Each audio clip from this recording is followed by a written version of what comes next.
Sabe por que o Rio de Janeiro votou em Wilson Witzel? Porque a família Bolsonaro mandou. Sabe por que o Rio de Janeiro votou em Cláudio Castro? Porque a família Bolsonaro mandou. O Rio de Janeiro ia votar em Rodrigo Bacelar se a Polícia Federal não pega ele. Você sabe por quê? Olha isso. Porque a família Bolsonaro iria mandar. A família Bolsonaro tem esse poder. A família Bolsonaro é que dá sustentação através do Flávio Bolsonaro ao governo Cláudio Castro. Quem manda, quem indica, quem trabalha nas polícias do Rio de Janeiro é Flávio Bolsonaro. Mas se a família... Toda a indicação do sistema de segurança do estado do Rio de Janeiro é Flávio Bolsonaro. Portanto, eu quero avisar aos cariocas e aos fluminenses, se a segurança pública do estado do Rio de Janeiro está como está, pergunta pro presidenciável Flávio Bolsonaro, porque tudo passou por ele. Vai, brocou aí. As indicações passam por ele, seja da Polícia Civil, seja da Polícia Militar. 2 secretários de pastas que ele indicou já foram presos. E aí? O homem de confiança dele agora apareceu com um assessor falando com um traficante. Pega o jornal que você vai ver. Bom, sabe por que o Rio de Janeiro... Olha, o Ottoni, excelente comentário de Paula, bota os aplausos para ele, mas eu queria falar de um negócio. O de Paula está falando das consequências no Rio de Janeiro, pelas indicações e apoios da família Bolsonaro. E Brasil? Vamos pegar os presidentes da Câmara, os presidentes do Senado,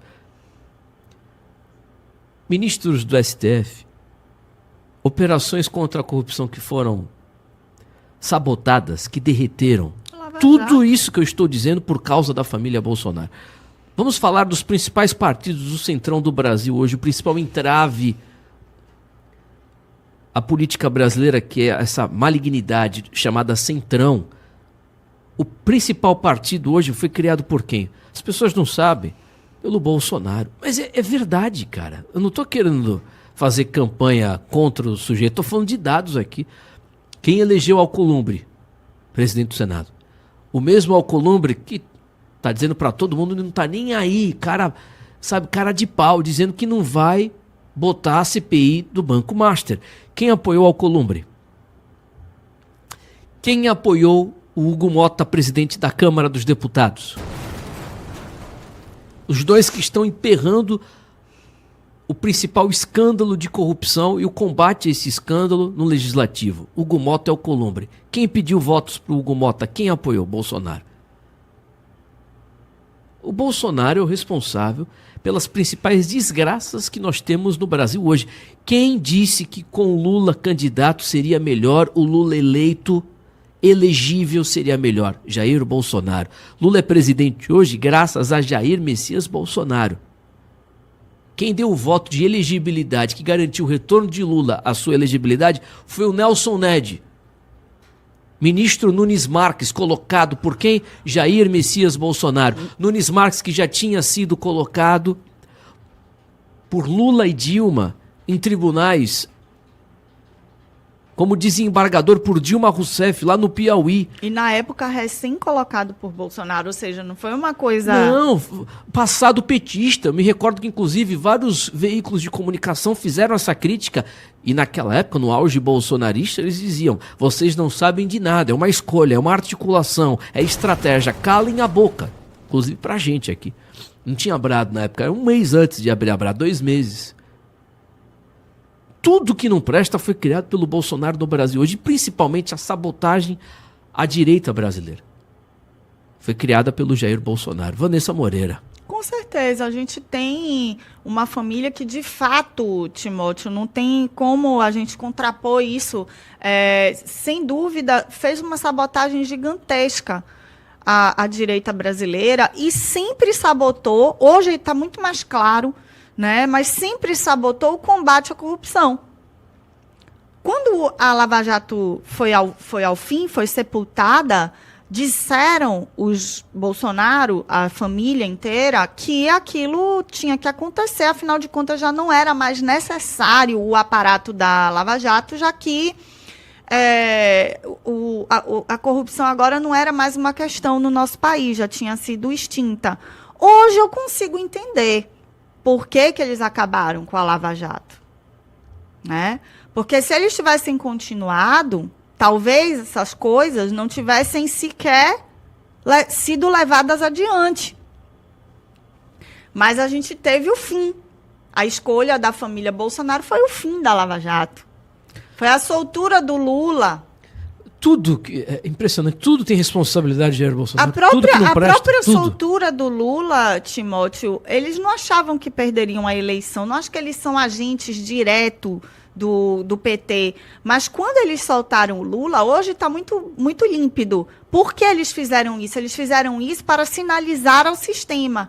Olha, a gente vai soltar o Lula porque assim a gente também acaba com essa Lava Jato, fica tudo bem, e a gente aqui vai roubar à vontade, porque o Lula vai cair por si só, já que a gente já tem um novo ídolo, que é o Jair Messias Bolsonaro. Não tenha dúvida, são 9 horas e 23 minutos. Eu me lembro, inclusive, quando a gente discutiu isso aqui na Rádio Prado, em 2021, falando do retorno da elegibilidade, alguns dizendo aqui, não, mas vai dar certo, porque aí ressuscita o próprio discurso do Eduardo Bolsonaro, né? E a gente acreditou na época que ressuscita o antipetismo, o antilulismo.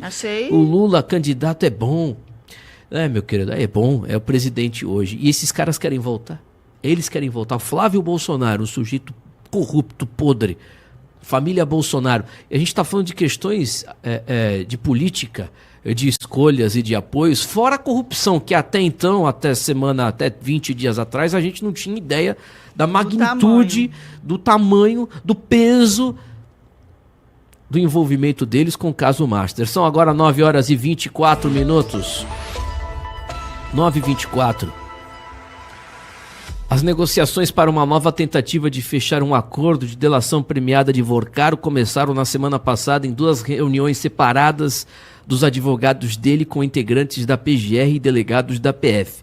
De acordo com os envolvidos, nas conversas não se pode dizer que houve uma evolução, porque ainda não foi feita nenhuma sinalização mais concreta do que será oferecido dessa vez.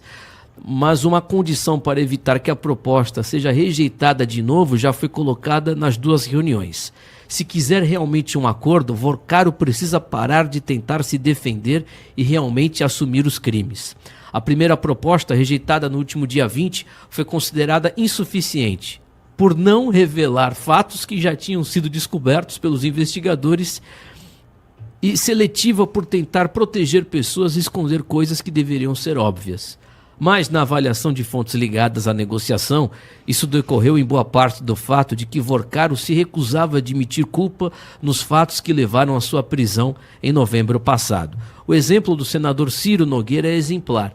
Os anexos de Vorcaro não falavam do pagamento de uma mesada de R$500 mil e de despesas de luxo como viagens e jantares na Europa, mas mencionava a sociedade na empresa utilizada como veículo e não abordava a apresentação da chamada Emenda Master, que propunha aumentar de 250 mil para 1 milhão a cobertura do Fundo Garantidor de Crédito para os investidores que compravam CDBs.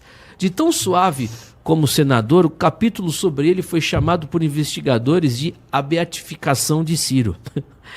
A primeira proposta também não trazia nos anexos detalhes sobre a influência de Cláudio Castro nos aportes do Rio Previdência em papéis do Master.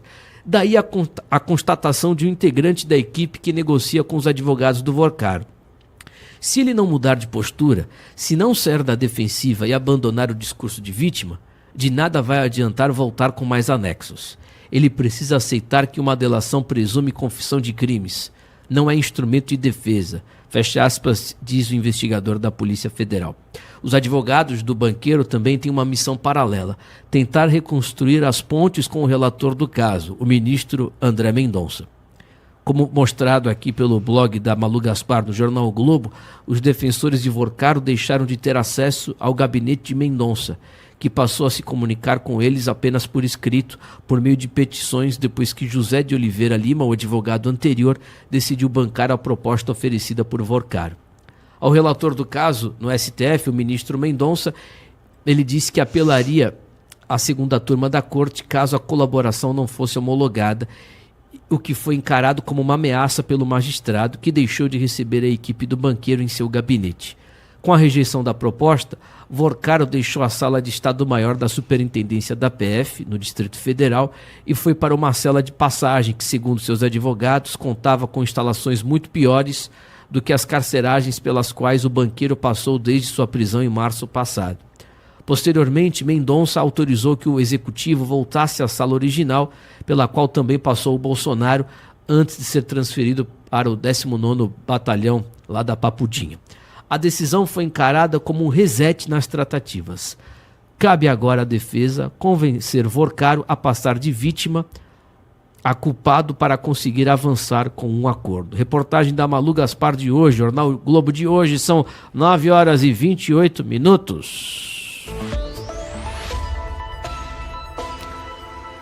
Eu de verdade torço para eu estar errado, para que eu esteja errado e que o Mendonça esteja fazendo um bom trabalho, mas para mim ele está blindando esse cara, ajudando dentro do possível. E esse Vorcaro é um vagabundo, cara de pau, um bandido, rindo do povo brasileiro, fingindo que está fazendo delação. Lembra que nós falamos aqui, lembra daquele ataque de pelanca que teve, quando ele esmurrou a parede, isso foi denunciado, exposto na mídia? Claro, teatro, para tentar dar peso a uma suposta delação premiada, que iria delatar tudo e todos. Eu disse aqui na rádio, isso é teatro, ele vai blindar um bocado de gente. Graças a Deus a Polícia Federal já tinha identificado, através dos celulares apreendidos, que ele blindou um bocado de gente, principalmente o Ciro Nogueira. A própria Polícia Federal, como você ouviu na reportagem, chamava esse trecho do Ciro Nogueira de a beatificação do senador. São 9h29, Vanessa Moreira. Timóteo, na minha opinião aí, o Vorcaro, ele está tomando essa atitude porque ele, de fato, alguém deve ter... Ele está recebendo visitas, a gente não pode esquecer que as visitas estão sob sigilo de não sei quantos anos aí, mas ele está recebendo muitas visitas e já deve ter recebido antes. O próprio Flávio o visitou assim que ele retornou daquela prisão, da primeira prisão dele. Ele foi no dia seguinte à casa do Vorcaro. Então, o que a gente pode supor disso tudo é que nesses encontros oportunos foi dito ao Vorcaro, olha, fica firme que a gente vai tentar, através de uma delação,